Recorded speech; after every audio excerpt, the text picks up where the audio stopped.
Ray Dunlap, what happened to the 33 coming off of pit road? Apparently he went too fast exiting, and Ron Hornaday was saying that wasn't possible, but NASCAR said it was. So they decided to come back down pit road. Rick Wren called him down, and they went with left side tires. So now the 33 will have 4 fresh tires on it after that round of pit stops that started at lap 20. Krista? Well, back here alongside pit road, actually behind the fence, the work being feverishly done on the 59, working on that right side window. They cannot just slide the window in. They actually have to rivet it to the frame. Joey Logano still inside the truck with his helmet on. The team said, this is our last one. Do not lose this window. Joey said, can I just drive without it? They said, no, come back.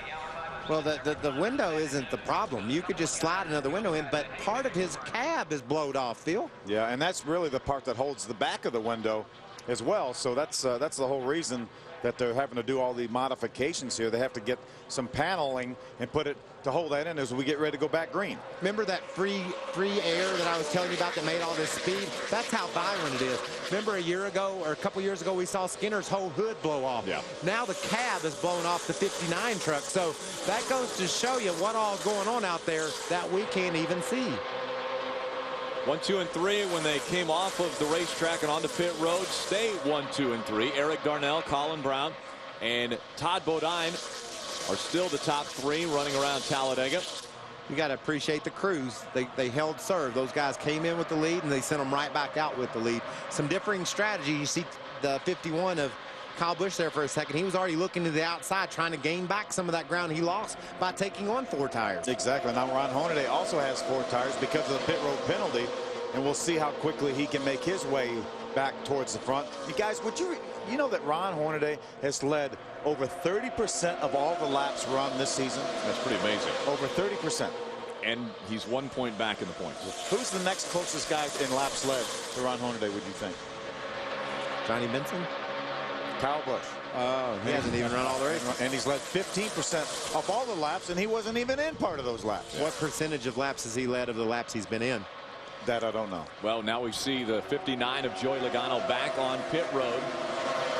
And so they will take a look at that and maybe do a little bit more work on the 59. Ray. Big vibration for the Northern Tool Ford. Eric Darnell said it's shaking all the way through the corner. And his crew chief, Matt Pucia, said, ride it out a little bit, tell us what you think you've got, but could be a problem after that first round of pit stops. A vibration for the leader. Boy, it makes you wonder if maybe they didn't get all the lug nuts tight. It's hard, you know, it's hard to throw somebody under the bus. You see Johnny Benson making a move on the outside for the 4th spot. It's got Jeff Green right in behind him. But Phil, these tires, the way they're balanced from set to set, you will get a different feel from your truck just by changing tires. So I would make sure, if I'm a crew chief, I'm going to say, look, it's crucial. It's the most important part of the job. We have to make sure we're able to tell our driver that the wheels are tight, because he's probably going to get a vibration. He's going to feel some shakes, and we need him to understand. But there's no doubt the wheels are tight. Maybe the tires, as they gain air, the vibration, the balance will come in, the vibration will go away.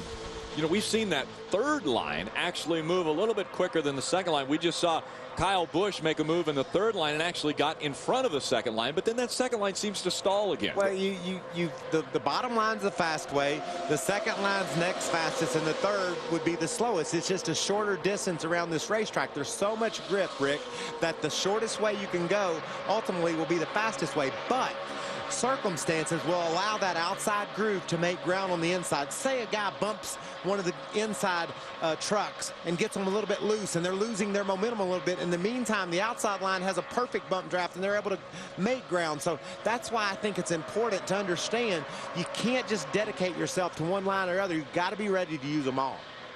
Ray Dunlap, what's happening with our 2nd in championship points contender? Well, Hornaday restarted 26th after coming back down and getting those other tires. And they were talking on the radio asking what the 23 did.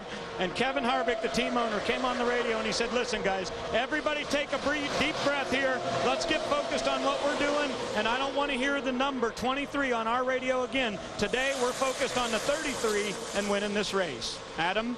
One driver in the field, Ray, that's all about history is Rick Crawford. He's an Alabama native, and he would love nothing more than to win here in his home state. And you got to like his chances from this standpoint.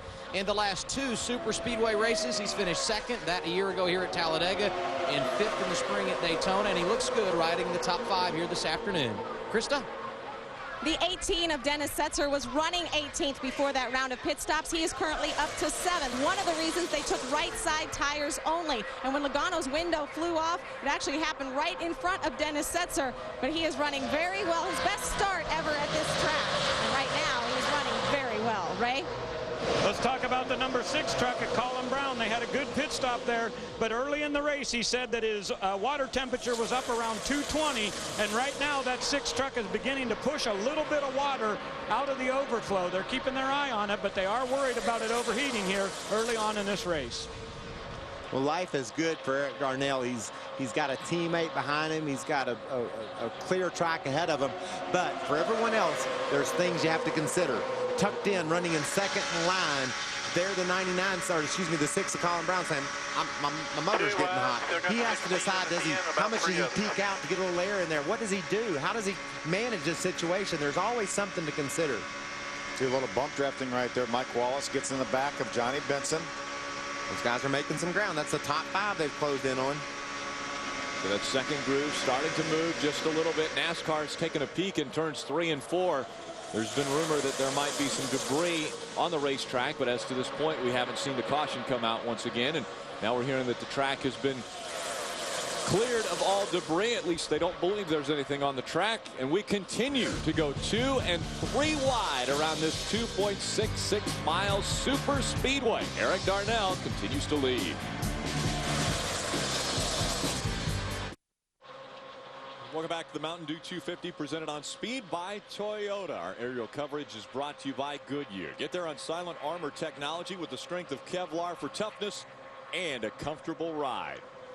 Battle for the lead, Rick. First one of the day. Comfortable ride, not for Eric Darnell right now. Todd Bodine has decided to move up to that second line and see if he can challenge Eric Darnell. Yeah, Todd moved out from his 3rd place spot, gets up side by side with Colin Brown for 2nd right now. He's got some help behind him.